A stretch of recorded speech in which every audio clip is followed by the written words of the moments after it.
So yesterday, I got hold of Alhaji Inusah Fuseini. Yeah, and we had a very fruitful conversation. Very exciting. You know, he's always been a friend of the show. Yes. Yes, and but he's a very good man, eh? And he's been tipping you. No, not that. But when you interact with him, he seems very sincere, and throughout his time in office, whatever it is, he takes his time to explain to you, and has I think a departing opinion from what the usual politicians would do, and he doesn't do the politics of the politicking in a way. Yeah. So we had our interactions would go from, of course, we talk about the bargain issue and what the president had to say when the media, the selected media personnel met him in that interaction. But we also talk about the special prosecutor. Okay. Because, you know, he's ranking member on the Legal Constitutional Affairs of Parliament. He sits on that committee. And as it is now, that bill is before the committee. Yeah. Okay. You know. And so we talk about that, and we also touch a little bit on the law school entry subjects. Exactly. Yeah. Then we talk about the fire that engulfed the job 600. Obviously, you are enacting one or two things about the NDC and what they think about who will lead them into the next election. Yeah. Because we know that something that would be a good conversation with Mr. Potofin. Yes. But right now is Alhaji Inusah Fuseini in a chat with me. Fire engulfed portions of the Job 600. I wonder how you were affected. Well, in terms of the fire and the notice that there was fire in the building, I was not affected much.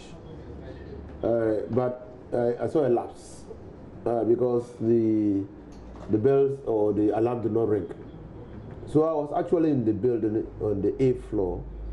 When my driver called my mobile phone and said there was fire on the 10th floor. So I made two mistakes. One, I decided to pack all my things, my valuable things in the office before leaving. That was a mistake. And two, I used the lift. Because there was no alarm, there was no panic. Okay, but the lift was working all right. It was working all right, but in case of fire, you don't use the lift. Yeah. I got down and saw that the majority leader, the minority leader, the first deputy speaker, and many of my colleague parliamentarians were outside and watching. You couldn't see the smoke, you couldn't see the fire, but you could see firemen running up the building. So in terms of that, yes, not much, but I think that. But yesterday, we felt the full impact of the fire by reason of the fact that when you couldn't use the building. When we couldn't use the building. And so they were doing carrying out assessment of the building. Yes. I wonder amongst the valuable things that you picked before leaving. Your phone, the most valuable, so that you can contact people. So I looked for my phone. I had a few cash in my drawer. I had to empty it because it would be suicidal to let that cash burn in the fire. And then some few books that I have been reading, so I took those books along. Yeah, that's all. Let's talk about the special prosecutor's bill that was laid before Parliament. The minority had a few objections to it, but basically now you're calling for a withdrawal. I wonder if beyond the fact that there were not enough copies to go around, there's another reason. There's fundamentally no reason. I mean, and when His Excellency Nana Addo Dankwa Akufo-Addo made his maiden statement in the Parliament, you go look at the contribution of the minority leader, Honorable Haruna Idrisu, the deputy ranking member of the Constitutional, Legal and Parliamentary Affairs Committee, Dr. Dominic Ayeni, or the ranking member on Interior and Defense, Akalga. You see clearly, they stated the position of the minority that we were totally in support of any initiative that is aimed at tackling corruption in this country. And our former President John Dramani Mahama had said that on several occasions, except that we did not think that it was the creation of the Office of the Special Prosecutor, but he had said that he was going to tackle corruption.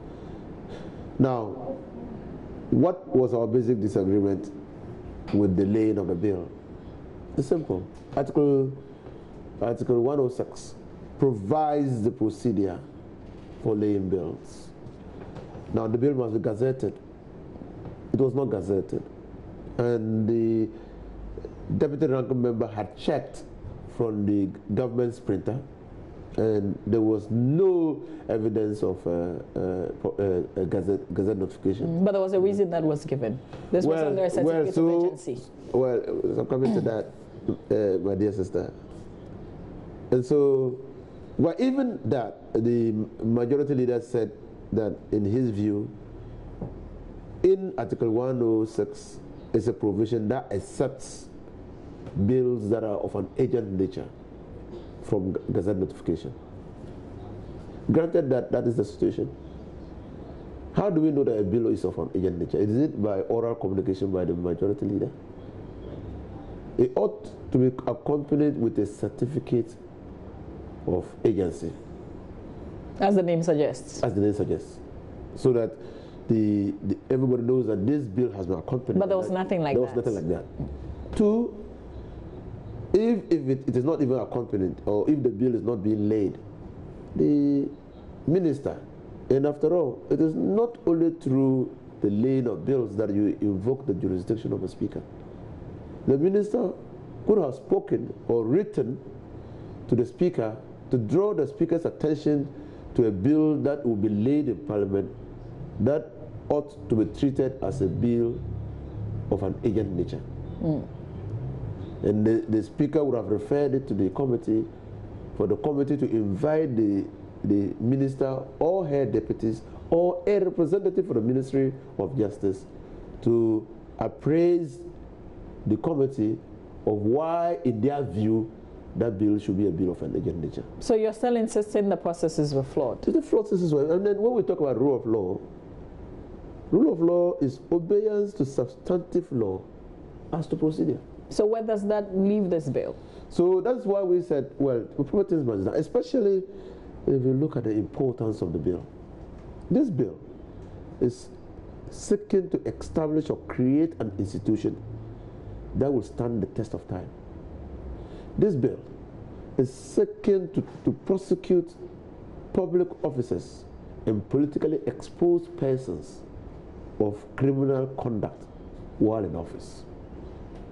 This bill can potentially be used to hand down political opponents.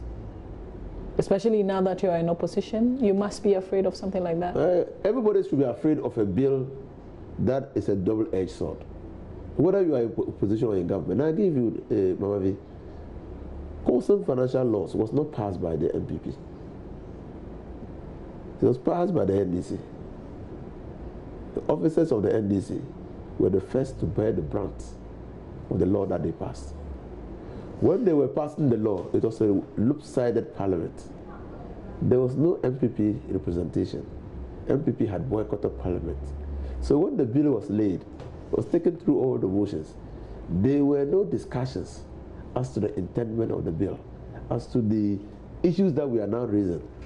So when the bill was being used, you could not even go to parliament to read the parliamentary debates and appreciate what the people were thinking. They just passed it. And so...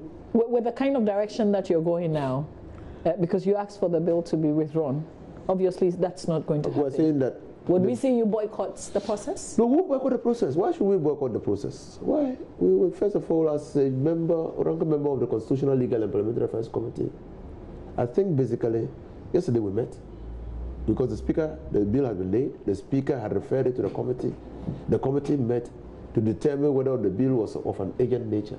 But when we met, we didn't have copies of the bill. So we didn't even know what was contained in the memorandum to the bill. Do you have a copy now? We don't yet. Again, I come to that. Yesterday, when we were about rising, the minority leader raised an issue about the copies.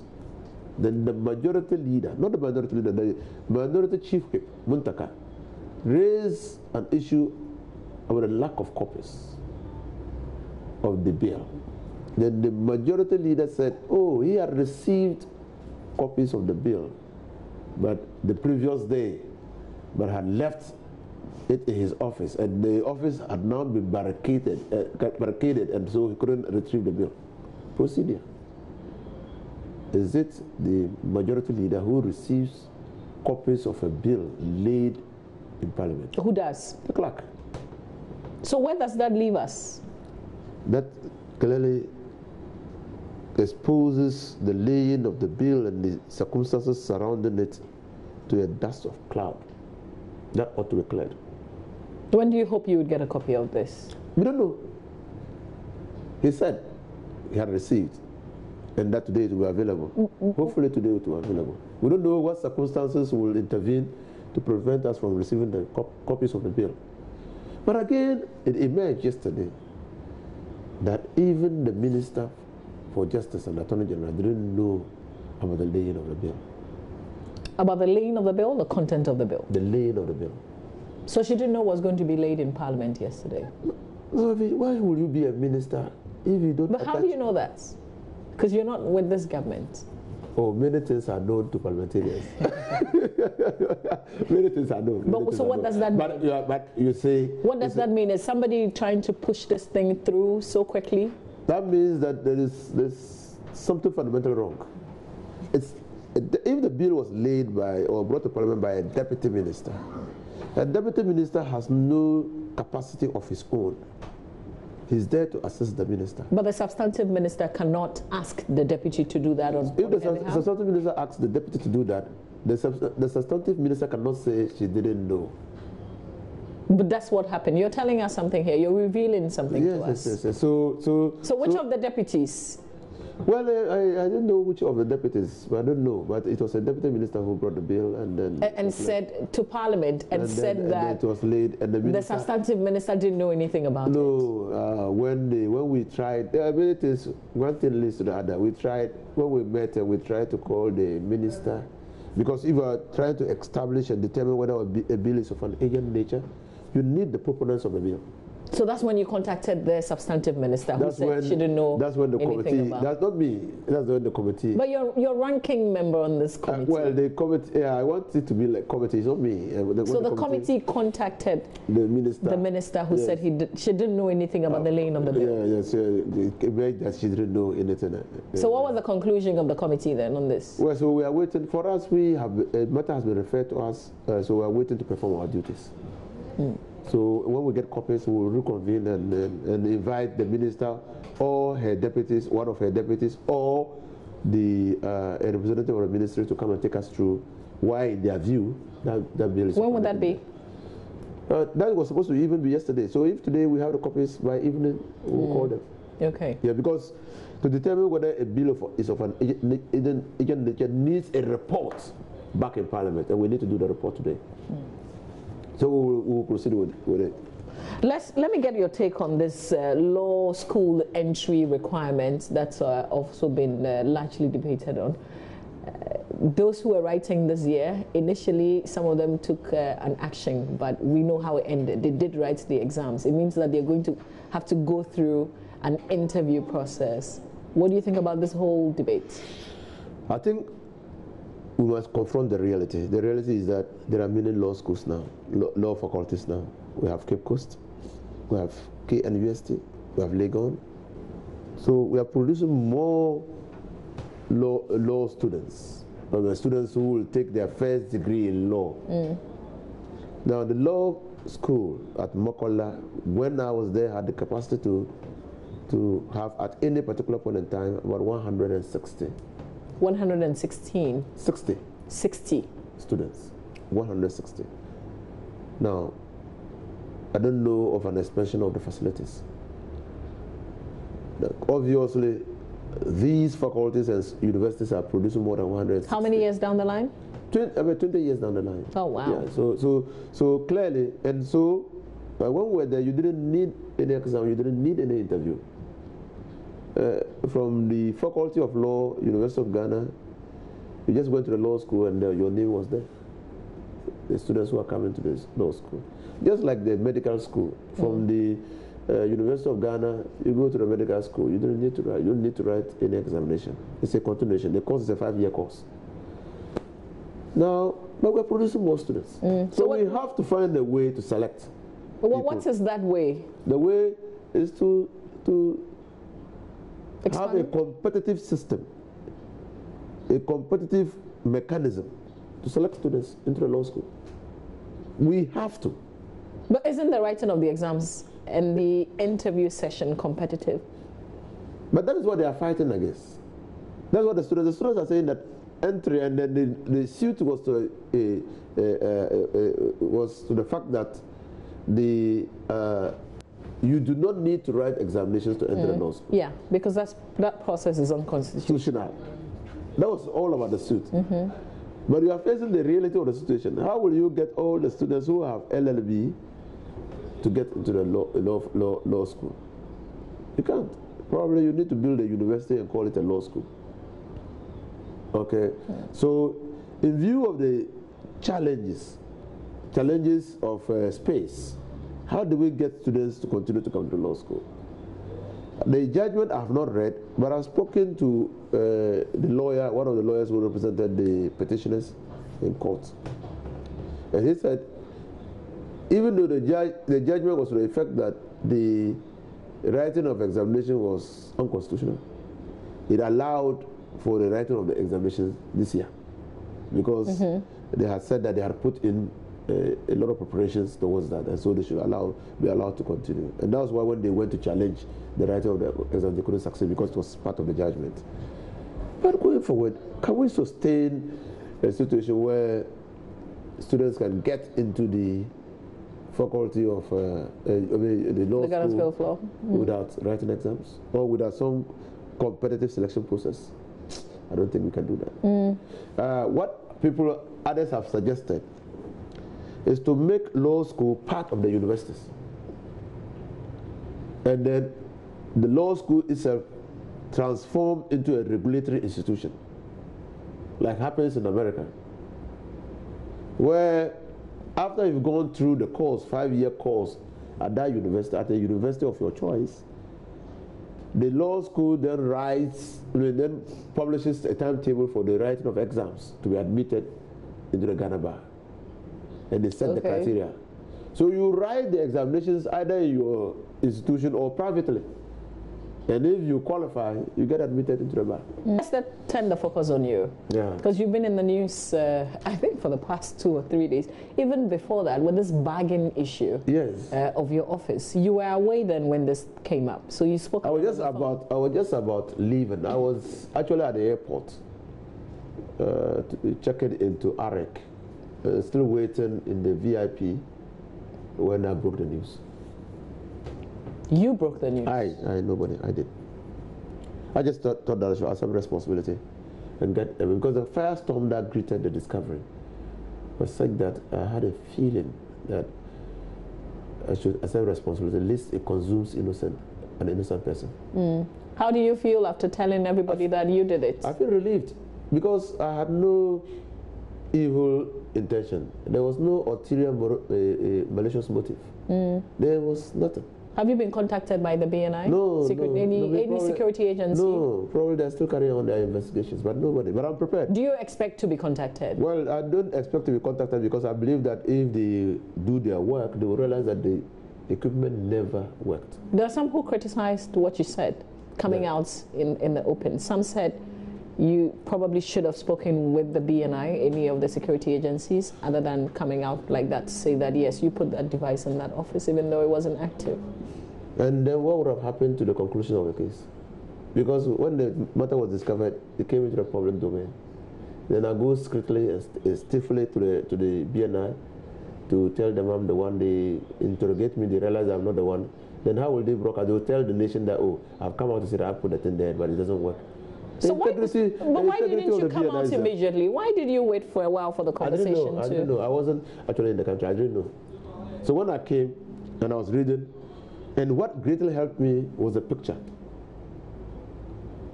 If you are reading a bargain device discovered in the minister's office, what kind of bargain device is that? So until somehow media men captured the coat of arms. In fact, it was the coat of arms that assisted me. And I thought, no, this is the coat of arms. Yes, this is something. Yes. Then I remembered. I had forgotten. So, after that revelation, we've heard about Ras Mubarak also coming out to say he did a similar thing. But what was the purpose of yours? Okay, let me tell you, it's a long history. Is Galamsey related in any way to Galamsey is just Galamsey related. I had started the Galamsey fight.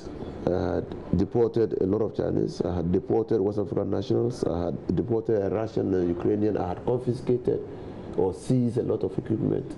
I had closed mining pits. And people really felt hard done by. People lost a lot of property. The BNI had advised that I have my own house at Trade Fair. That's where I was living. The BNI had advised that I should leave that place because it was not very developed. They also advised that anytime I was traveling, I should make sure that we had three in the car. My driver, the bodyguard, and myself, at any time at all. You should go home early and not in the night and all those things. Then this guy walks into my office, introduces himself, identifies himself. I establish the relationship and tells me, oh, I have a device that I want to give you that will help you also monitor your office. So while you are in the office and somebody enters your office and is discussing with you, you will know exactly. People, I mean, after you play the thing, even if it's harm to you, people will know the one who came to your office and harmed you. Or if you are not in the office and someone gains access to your office, you should be able to know. I said, okay, so what's the device? I said, okay, I'll bring it next time I'm coming. I think a day or two after he brought it, he brought the coat of arms. And I looked at it. Oh, so the coat of arms was originally not in your office? No. This came with the device? No, it came with the device. Okay, and then it was planted? So he said, and he was trying to explain to me. I said, okay. He said, it's not activated. I'll come back and show you how it will be activated. You need a card, you need what and what. And I said, okay, then can you hang it there? So just like I'm sitting in my office, like we're sitting, I just said, can you hang it over there? And he hung it over there. And that was the last time I met him. Oh, so this is not somebody who was your friend or anything? No. But do you know the person who introduced him to you? Because you there was no introduction. He came by himself. To make a proposal? To make a proposal, but establish his identity. I checked on his identity. And, okay. Yeah. But at this point, your own life was at risk, and you had been advised to take precautionary measures. Yes. So you... Yes. But I think that along the line... Looking back, I think that along the line, I cannot immediately tell what made me abandon the idea. But I think that I abandoned the idea. But do you still agree that the device was not activated? No, the device was never activated. Never. So after this whole conversation started, has this gentleman contacted you? Oh yes, he did. Okay. He did. That very day I spoke, he did. What did he say? He said that was the device. That was the device, and that he was also going to talk. I said, okay. I hear he finally spoke, but I have not been. So he owned up? He owned up. He said, yes, I did the thing for him. Okay. Yes, I think that he spoke. Yes. But that is it. You see, I've been racking my mind to see what happened. I think that because the device never worked, that's why I forgot to take it off. I think so. But you needed it for a purpose. And you had it, but you didn't activate it? That's why I said it's abandonment. I abandoned the idea. And you know, I'm a lawyer. Maybe there are many things that happen that you will not, some of the things you have to save for a day of reckoning. But no, I abandoned that. I'm sure I abandoned the idea. Now the president wants us to ask you if he's safe at the Flagstaff House. Not he. Is he safe? I think the question today, I got a full complement of the question, and I think that what the questioner was asking our president was whether Ghanaians are safe. Well, but then, in concluding the question, the president mentioned the bargain and the Flagstaff, whether we are safe. And then, so, maybe two questions to you. Is the president safe I'm at not the responsible Flagstaff for House? the safety of the president. And are we safe as Ghanaians? But how can I, by any stretch of imagination, be responsible for the safety of the president? That cannot be. And I decline any responsibility for the safety of the president. In fact, I will not. But isn't that a privilege? But they should ask me. Yes. So I see that as a delegation of responsibility to me, because they asked him. Is that one that you accept? I accept that one, but I cannot. I have no capacity to talk on behalf of the president until he appoints me his secretary advisor. I know that one I accept because I realized that during the meeting with the press, he delegated responsibility to certain ministers or his appointees to answer questions on his behalf. If he says he should ask me, he should give me a letter of appointment. He's secretary advisor. I will answer the question. Would you accept? Well, you should give me, first of all. Would you accept? You should give me the offer. Would you accept? No one refuses a reasonable offer. If it's reasonable. Thank you very much for your time.